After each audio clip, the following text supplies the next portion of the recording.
6 నెలల్లో పెళ్లి పథకంలో చేరండి. మీ ప్రియమైన వారికి 6 నెలల్లో పెళ్లి చేయండి. కృష్ణ సాయి బ్రాహ్మణ వివాహ పరిచయ వేదిక బ్రాహ్మణులకు మాత్రమే. మరిన్ని వివరాలకి కాల్ 8855592015 లేదా 9000333990.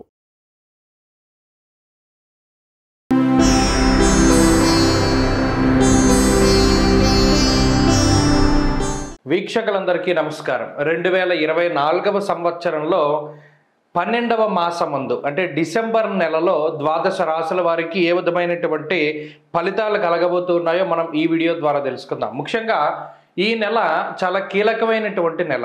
ఈ నెలలో పెద్ద చెప్పుకోదగ్గటువంటి గ్రహ మార్పులేవి కూడా మనకి కనబడడం లేదు.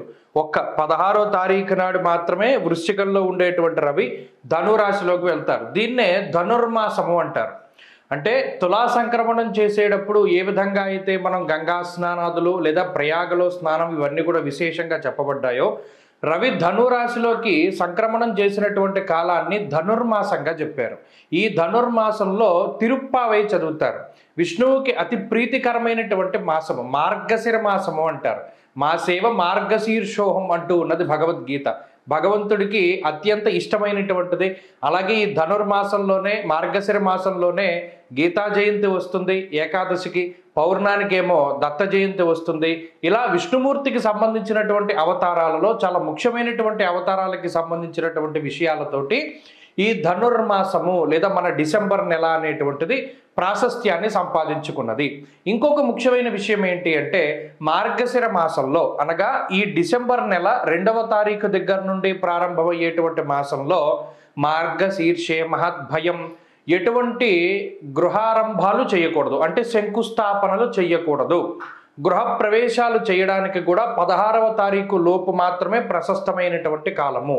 ఎందుకంటే అధమ పక్షంలో, అది కూడా మార్గశిర మాసంలో గృహప్రవేశం అనేటువంటిది కొన్ని గ్రంథాల్లో అధమ పక్షంలో చేయమన్నాడు. అంటే ఇక కాంటబట్టు మనకు అవకాశం లేదు అనుకునేటప్పుడు చేయమన్నాడు. కాబట్టి 16 లోపే గృహప్రవేశాదులు చేయాలి.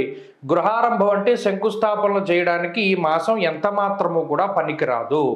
ఉన్న ముహూర్తాలు కూడా అంత గొప్పగా లేవు. కాబట్టి ఆ విషయం ఒకటి దృష్టిలో పెట్టుకోవాలి. ఇంకొక ముఖ్యమైన విషయం ఏంటి అంటే ఈ మాసంలో 16వ తారీఖు దగ్గర నుండి సంక్రాంతి నెలపడతారు.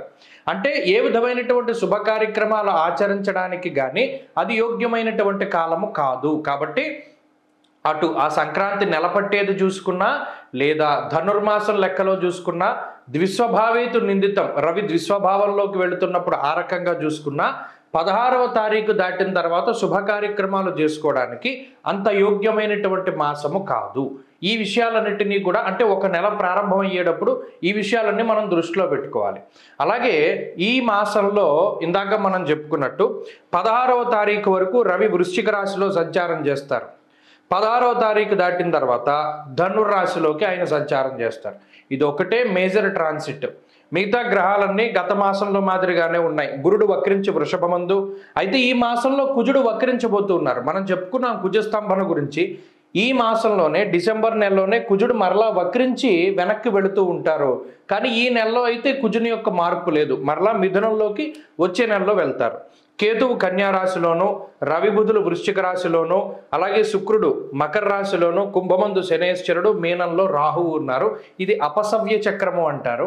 ఈ అపసవ్య చక్రం ప్రకారం ఈ విధంగా చూసుకోవాలి. మరి ఇలా ఉన్నప్పుడు గ్రహస్థితి మేషాది ద్వాదశ రాశుల వారికి ఈ మాసం ఏ విధమైనటువంటి ఫలితాలు కలగబోతున్నాయో మనం ఇప్పుడు తెలుసుకుందాం. మేషరాశి వారికి ఈ డిసెంబర్ మాసం ఏ విధమైన ఫలితాన్ని ఇస్తోంది, ఎన్ని గ్రహాలు అనుకూలిస్తున్నాయి, ఎన్ని ప్రతికూలంగా ఉన్నాయి అనేటువంటి విషయాన్ని పరిశీలన చేద్దాం. వక్రించినటువంటి గురుడు ఈయన మిశ్రమమైనటువంటి ఫలదాత. అర్ధాష్టమ కుజుడు ప్రతికూలంగా ఉన్న గ్రహం.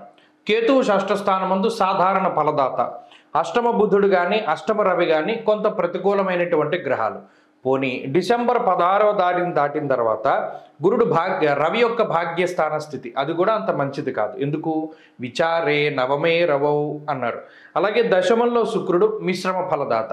12వ ఇంట్లో రాహువు వ్యతిరేకమైనటువంటి ఫలితాలని ఇస్తారు. ఇక ఈ లాభస్థానంలో ఉండేటువంటి శనేశ్వరుడు మాత్రమే, అంటే ఈ డిసెంబర్ నెలంతా కూడా శని యొక్క బలం మీద మాత్రమే ఆధారపడి ముందుకు వెళ్ళాలి. అడపాదడప మధ్యలో మారేటువంటి చంద్రుని యొక్క బలం ఒక్కటి ఈ రాశి వారికి ఉంటుంది. మిగతా గ్రహాలు ఏమీ అనుకూలంగా లేవు. కొన్ని లేకపోతే లేకపోయే ప్రతికూలంగా ఉన్నాయి. ఒకటి అర్ధాష్టమ కుజుడు, అష్టమ రవి, వ్యయ రాహువు, ఈ 3 గ్రహాల వల్ల వచ్చేటువంటి చెడు ఫలితాల నుండి చాలా జాగ్రత్తగా ఉండాలి. ఇందులో ప్రధానంగా గురుగ్రహం రాజకోపో యశోహాని అని శాస్త్రం చెప్తూ ఉన్నది. అంటే ఏంటి? వృత్తి ఉద్యోగాల్లో కొంత కష్టసాధ్యమైనటువంటి పనులు చేయడానికి అవకాశాన్ని కల్పిస్తుంది. అంటే మీరు చేసేటువంటి వృత్తి, అది వ్యాపారమైనా ఉద్యోగమైనా, కొన్ని రకాలైనటువంటి ఛాలెంజెస్ని ఎదుర్కొనవలసి వస్తుంది. త్వరితగతిన పనులు పూర్తి చేయవలసి రావడము, లేదా ఎక్కువ కాలం పట్టేటువంటి పనిని అతి కొద్ది సమయంలో ముగించవలసి రావడము, లేదా మీకుండేటువంటి శక్తి సామర్థ్యాలకు ఏదైనా ఒక పరీక్ష కింద పరిస్థితులు ఉండడం అనేటువంటి విషయాన్ని మనం చూడొచ్చు. ఉన్నతాధికారులతోటి కానీ లేదా యాజమాన్యంతో కానీ సఖ్యత విషయం కూడా చాలా సాధారణంగానే ఉంటుంది. అలాగే అర్ధాష్టమ కుజుడు ఎంతసేపు కూడా కుటుంబ సంబంధమైనటువంటి వ్యవహారాలని, చదువుని, అలాగే విద్యా ఉద్యోగ వ్యవస్థని విచ్ఛిన్నం చేయడానికి ప్రయత్నం చేస్తారు.